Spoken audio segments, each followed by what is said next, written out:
ஒரு விருந்தை ஏற்று செல்வதற்கு சரிங்களா சில இமாம்கள் 20 கண்டிஷன் சொன்னாங்க. எப்போ ஒரு விருந்துக்கு போகலாம், இந்த 20 கண்டிஷன் இருந்தால் தான் இன்றைக்கு நடக்கிற பல விருந்துகள் தவிர்க்கப்பட வேண்டிய விருந்துகளாக தான் இருக்கு. அதுலேயும் குறிப்பாக சில முஸ்லிம்கள் தங்களுடைய விருந்துகளுக்கு அரசியல் தலைவர்கள் அழைக்கிறது, சினிமா நடிகர்களை அழைக்கிறது. இவர்கள் எல்லாம் பாவிகள், இவங்க வர்ற இடத்துல அல்லாஹ்வுடைய அருளுக்கு பதிலாக சாபம் இறங்கும், இந்த இடத்துக்கு நாம போகக்கூடாது, அந்த மாதிரி விருந்துகளை புறக்கணியுங்கள் என்று சொன்னாங்க. அருமையானவர்களே, ஆக திருமணத்தில் விருந்து சுன்னத்து தான், நிச்சயமா சுன்னத்து.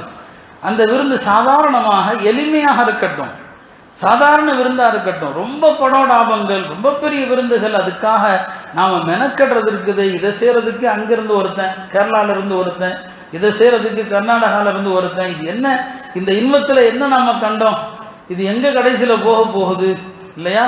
கடைசியில போக போற இடம் அது கழிவு. இந்த கழிவுகளை பார்த்தா நினைங்க, நாம சாப்பிட்ட பிரியாணி தான் இது, நாம சாப்பிட்ட குருமா குழம்பெல்லாம் பாரு இப்படிதான் வருது.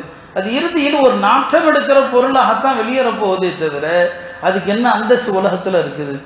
அதனால இந்த மாதிரியான தடபுடல்களை நிறுத்தி நம்முடைய வாழ்க்கையின் பொருளாதாரத்தின் பெரும் பங்கை இந்த திருமணத்துல அளிக்கிறத விட இந்த சமுதாயத்தின் எத்தனை தேவைகள் இருக்குது இந்த சமூகத்திற்கு, அந்த தேவைகளுக்கு நிறைவு கொடுக்கலாமே. எவ்வளவு மக்கள் தாங்க முடியாத வியாதிகள் அல்லல் படுறாங்க, எத்தனை ஏழைகள் கல்விக்காக சிரமப்படுறாங்க. இந்த செல்வங்களை அப்படி கொண்டு போய் கொட்டுங்க. திருமணத்துல சுன்னத்தான அழகான முறையில வலிமாங்கிற விருந்து, சில விருந்துகள் இருக்குது, அதோட நிறுத்துங்க. அப்ப நாம இந்த விருந்துகள்ல செய்யக்கூடிய தவறுகளாலும் பல இல்லற வாழ்க்கை கடினமா போயிட்டு தோல்வியில முடிஞ்சிருது. ஹதீஸ்ல வருது, எளிமையான திருமணம், அந்த திருமணத்துல அல்லாஹ்வுடைய பரக்கத்து இருக்கு. அப்ப எளிமைக்கு மாற்றம் இருந்தா பரக்கத்து இல்லைன்னு வரும். அதனால் இல்லாமல் அல்லாஹ் இந்த திருமண வாழ்க்கையை புரிந்து இந்த தம்பதிகள் இணைவதற்குரிய வழிகளை அல்லாஹ் ஏற்படுத்தணும். முஸ்லிம் குடும்பங்கள்ல இருக்கிற இந்த பிணக்குகள், தலாக்குகள், மன வருத்தங்கள் இதெல்லாம் நீங்கி எல்லா குடும்பத்திலும் அல்லாஹ் சொல்லுகிற அந்த சுக்கூன், கணவன் மூலம் மனைவி, மனைவி மூலம் சுக்கூன். இதைத்தான் நம்முடைய அம்மா ஹவ்வாவும் சொன்னாங்க.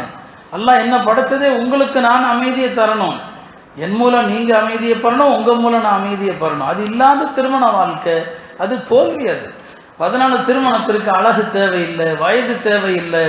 உண்மையான அன்பு இருந்தால் அந்த கணவன் மனைவி எத்தனை ஆண்டுகள் ஆனாலும் ஒருவர் மற்றவரை விரும்புவாங்க. அந்த பெண்ணே இறந்துட்டாலும் சரி, இவர் அந்த பெண்ணை மறக்க மாட்டார். நிமிஷம் ஹதீஜா மறந்ததில்லை.